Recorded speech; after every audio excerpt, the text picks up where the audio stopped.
तर कळी गळण्याचं सगळ्यात महत्त्वाचं कारण हे असू शकतं की जर आपण पाणी अनियमित दिलं, म्हणजे कमी जास्त प्रमाणात पाणी झालं आणि हे जे कमी हालचाल करणारे घटक आहेत कॅल्शियम आणि बोरॉन, हे जर तुमच्या फुलांपर्यंत पोहोचले नाही तरी तुमची कळी गळू शकते. मग बरेच शेतकरी म्हणतात की आम्ही कॅल्शियम बोरॉनची स्प्रे करतोय, जमिनीतून पण सोडले तरी पण आमची कळी गळते.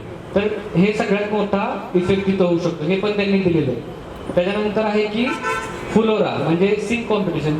बऱ्याचदा कसं असतं की जर आपलं शेंड्यावर झाड जास्त गेलं, म्हणजे शूट जास्त आले, तरी सुद्धा तुमचं फुलांची गळ होऊ शकते किंवा ते पोचू शकत नाही. त्याच्यानंतर की फुलांचा नमुन्याचा वेळ काय किंवा किती कोणत्या वेळेस तुम्ही नमुना घेताय, उन्हात घेऊ शकता का, तर फुल कोणत्या अवस्थेत घेतलं पाहिजे हे पण तेवढंच महत्वाचं आहे. तर हा जो प्रश्न होता डिटेल खाली, हा आता हे सगळे त्यांनी दिलेत की कारण काय की हे का झालंय, म्हणजे मातीत तुमचे घटक जास्त दाखवत आहेत पण ते पानात दाखवत नाही, पानात जे दाखवत आहेत ते कळीमध्ये दाखवत नाही. तर ह्याच्यानंतर आपण ह्याच्यावर काय उपाय करू शकतो, तर ह्याच्यामध्ये तुम्हाला डिटेल दिलेलं आहे की तुम्ही मातीचं PHEC जो तुमचा माती रिपोर्ट आहे तो चेक करा. त्यानंतर मुळांची तपासणी करा, म्हणजे 2-3 झाडांजवळ 15 ते 30 सेंटीमीटर फुल उकरून बारीक पांढरी मुळी जी असते आपल्या, ती लक्षण आहेत का किंवा निमेटोड झालाय का हे चेक करा. त्यानंतर ड्रीप, हे ड्रीप सगळं आपलं ड्रीपच्या मध्ये जर सेंद्रिय पदार्थ किंवा मलचं आपण टाकलं तर ते अजून एकसंध होईल आणि पाणी सगळीकडे मॉइश्चर एकसारखं राहील, तर ते पण दाखवलं. आणि सगळ्यात महत्वाचं आहे खतांचं संतुलन.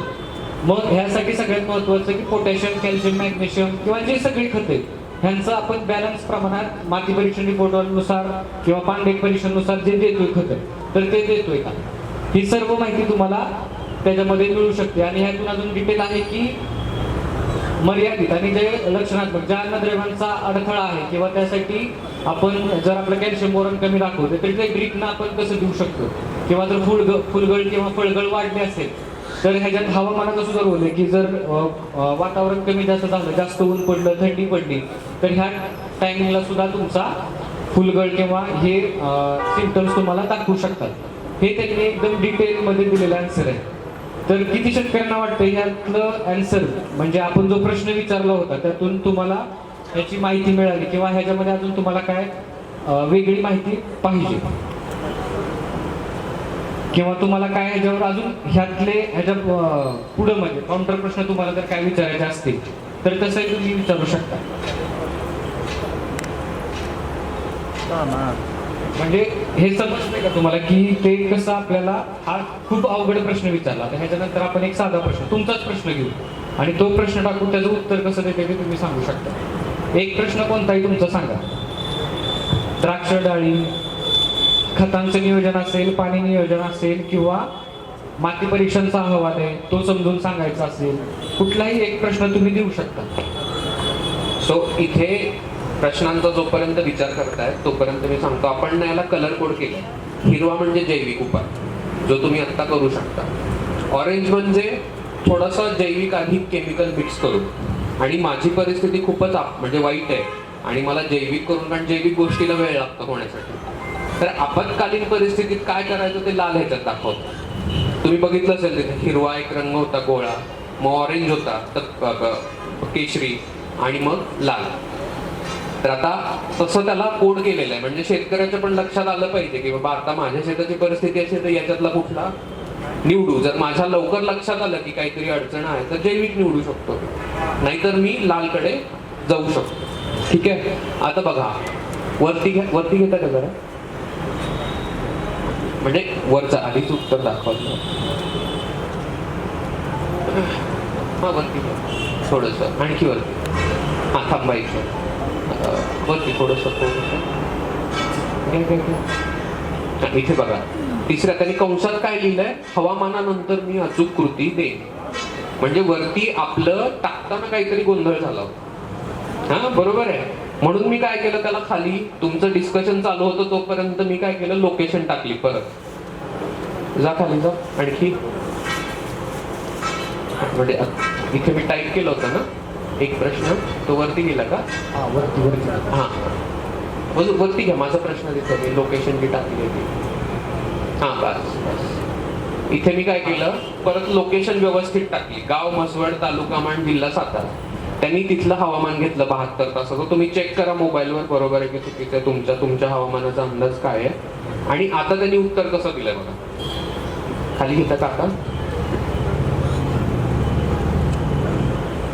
आणखी खाली आहे थोडंसं शेवटचं. आता ही माहिती काय असेल, ही माहिती फक्त वरची माहिती कशी सामान्य होती की ती माहिती असेल बऱ्यापैकी शेतकऱ्यांना, पण मी आता उद्या काय करू, परवा काय करू, पुढच्या 24 तासात काय करू, हवामान माझं काय असणार आहे, तुम्हाला विचार करायच्या ऐवजी तुमच्यासाठी तो विचार करेल, एवढाच फरक आहे. बाकी काही नाही, तुम्हाला सगळं माहिती आहे पण तुमचं काम सोपं करेल तो. आता इथे बघा, वेळ त्यांनी एक्झॅक्टली सांगितलं की पहाटे सूर्य वर येण्याआधी किंवा संध्याकाळी करा, जे आधीच्या ह्याच्यात नव्हतं.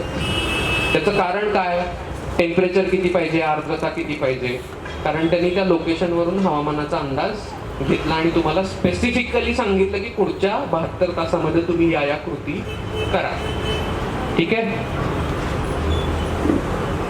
आता इथे बघा रेड मध्ये आला, आपत्कालीन संकेत काय. तर यामध्ये त्यांनी दिले बघा की फुलगळ जर अचानक वाढली तर याचा पहिल्यांदा हवामानाशी जास्तीत जास्त जवळचा संबंध आहे. तर की पाणी कमी जास्त होता कामा नये, ताण कमी झाला, सिंचन स्पीड, कोणतेही फवारणी थंड वेळेतच म्हणजे सकाळचे 8-9 वाजेपर्यंत आणि संध्याकाळी 5 नंतरच फवारणी घेतली पाहिजे. आणि आपला बऱ्याचदा बरेच शेतकऱ्यांचा एक प्रश्न असतो की कळी गळते प्लस आपली जी गुंज असते ती गुंज पण जळते, नवीन फूट जळते. तर त्याच्यावर एक सांगितलं की त्यांनी फुलावर थेट कडक रसायन म्हणजे जे आपण पेस्टिसाइड्स मारतो, बुरशीनाशक असतील, कीटकनाशक असतील, तर त्यांचं पण आपण लक्षात घेतलं पाहिजे की ते जास्त कडक मध्ये वापरले नाहीत गेले पाहिजे. तर म्हणजे ह्या उत्तरामध्ये सगळ्यात महत्वाचा पॉईंट म्हणजे त्यांनी काय दिलेलं आहे की जर आपण आपली सगळी माहिती टाकली, जसं आता मसवड मधली तिथं माहिती टाकली, जिथलं शेतकरी आहे तिथलं त्यांच्या जर गावाचं नाव, तालुका, जिल्हा हे जर टाकलं तर पुढच्या 72 तासांमध्ये तिथलं वातावरण कसं असेल, तुम्ही कुठली फवारणी घेतली पाहिजे किंवा फवारणी घेऊ नका, जर पाऊस पडणार असेल, ढगाळ वातावरण असेल, तर ही पण माहिती तुम्हाला सगळी ती चिपीट आपल्याला माहिती सगळी भेटू शकते तिथं.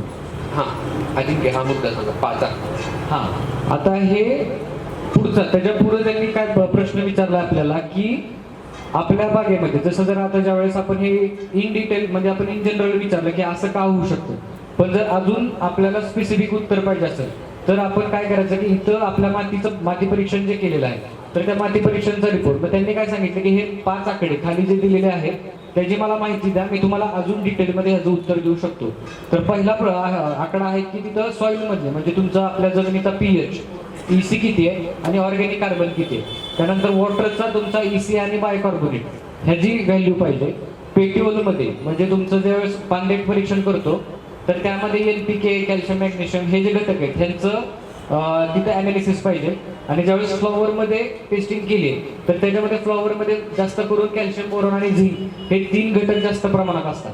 तर ते ह्याची जर माहिती इथं दिली तर अजून स्पेसिफिक उत्तर देऊ शकतं. आणि सगळ्यात महत्त्वाचा विषय आहे की बागेचा टप्पा कोणता सुरू आहे, म्हणजे फुलोरा अवस्था आहे किंवा सेटिंग अवस्था आहे किंवा फळधारणा अवस्था आहे, हे सगळं जर दिलं तर निष्कर्षामध्ये त्यांनी काय सांगितलं की पुढील 72 तासात कोरडी हवा प्लस उष्ण दिवस आहे, वारा असल्यामुळे मुळांकडून आपटेक आणि फुलांमध्ये पोषण पोहोचणे या दोन्हींवर ताण येऊ शकतो. त्यामुळे ओलावा स्थिर ठेवणे आणि फवारणीची वेळ योग्य ठेवणे हे लगेच उपयोगी पडेल. तर ह्या तेच सांगितलं त्यांनी की जर वातावरण असं आहे तर तुम्ही जमिनीमध्ये ओलावा स्थिर ठेवा आणि फवारणी सकाळी किंवा संध्याकाळी मारा, तुम्हाला रिझल्ट भेटून जाईल. आणि ह्याच्यामध्ये अजून आपण इन डिटेलवरची माहिती टाकली तर अजून तुम्हाला तो स्पेसिफिक उत्तर पुढे देऊ शकतो. त्यांनी लिहिलं ना पुढे, पण काय द्यायचं हे तुमच्या रिपोर्टच्या आकड्यावर सांगतो. मग तो तुम्हाला औषधाच्या कंपोजिशन पासून जे काही असेल ते सगळी माहिती देतो. फक्त याच्यात कुठल्याही औषधाचं ब्रँड नेम सांगणार नाही, कारण आम्हाला माहिती नाही ते औषध चांगलं आहे की वाईट, बरोबर. त्यामुळे हे फक्त त्या औषधात काय असायला पाहिजे, औषधाचा जो कॉन्टेंट असतो ना तो सांगतो. कुठल्याही औषधाच्या कंपनीचं नाव सांगणार नाही.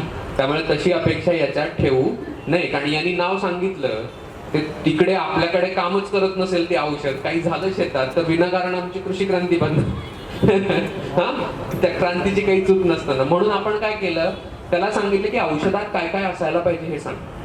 त्यामुळे तो तुम्हाला सांगतो की लेबल बघा, लेबलवरती हे आहे का बघा, आणि ते तपासून मग तुम्हाला जी कंपनी योग्य वाटते त्याचं औषध घ्या. ठीक आहे. त्यामुळे औषधाच्या कंपनीची अपेक्षा वगैरे याच्यातून तुम्ही करू नका.